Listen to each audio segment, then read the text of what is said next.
Ang Iglesia ni Cristo ay hindi po laban sa impeachment, sapagkat ang impeachment ay itinatadhana sa saligang batas.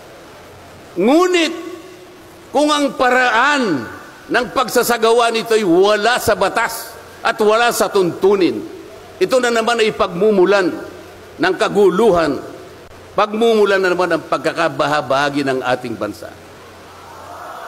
Eto lang, Madam Franz Castro. Ang linaw naman, no, kung andun ka lang sana, no, sa rally, no, kahapon. Diba, malinaw naman doon na sinabi ni Kong Marcoleta na hindi sila tutol sa mga ginagawa ninyo, kayo, mga makakaliwa, no, na grupo. Hindi sila tutol ang INC sa impeachment. Pero, dapat may due process. May rule of law. Ganun. Well, sa INC, no, lalo-lalo na yung ating mga kapatid sa INC.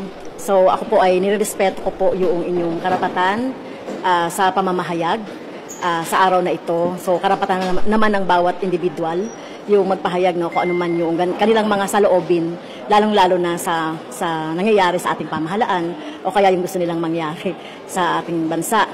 So, sana lang ay hindi ito yung katulad na sinasabi ko, no, na baka pagtatakip lang ito doon sa impeachment, no, kay Sara Duterte. Sana naman hindi pagtakpan nitong rally na ito yung impeachment na kung saan hinihingi ng bayan ang hustisya at ang Talaga ba? Taong bayan o kayo lang? Okay lang yan, Franz. Huwag mong isipin yung ibang tao, yung sinasabi ng ibang tao. Ang mahalaga, wala kang ginagawang tama. Yun. Ambal ng hustisya ay yung accountability ng sino mang opisyal, kahit na si Sara Duterte, accountability sa maling paggamit noong pondo ng bayan.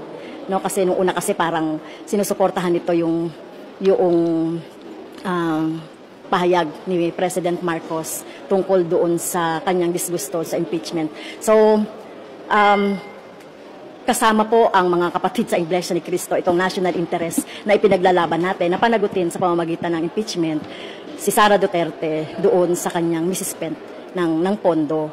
Magsama-sama tayo dito dahil apektado tayo dito nararamdaman na natin yung kahirapan na magsilbi sanang itong leksyon sa mga government officials, lalo na yung mga matataas na opisyal ng tamang paggamit ng pondo ng mamamayan. So doon po tayo magsama-sama at nirerespeto ko po yung inyong sama-samang pagkilo sa araw na ito. Ang Iglesia ni Cristo ay hindi po laban sa impeachment, sapagkat ang impeachment ay itinatadhana sa saligang batas. Ngunit, kung ang paraan ng pagsasagawa nito ay wala sa batas at wala sa tuntunin, ito na naman ay pagmumulan ng kaguluhan, pagmumulan na naman ng pagkakabahabahagi ng ating bansa. Ito po ang gusto nating iwasan. Ito po ang gusto nating iwasan. Iniimbestiga nila po yung confidential funds.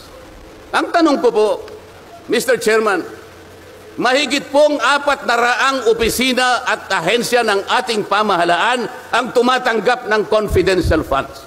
At sila din ay natatawagan ng pansin ng Commission on Audit. Bakit naman isang opisina lang ang pinipilit niyong usisain? Hindi ba masyadong halata namang pamumulitika yan?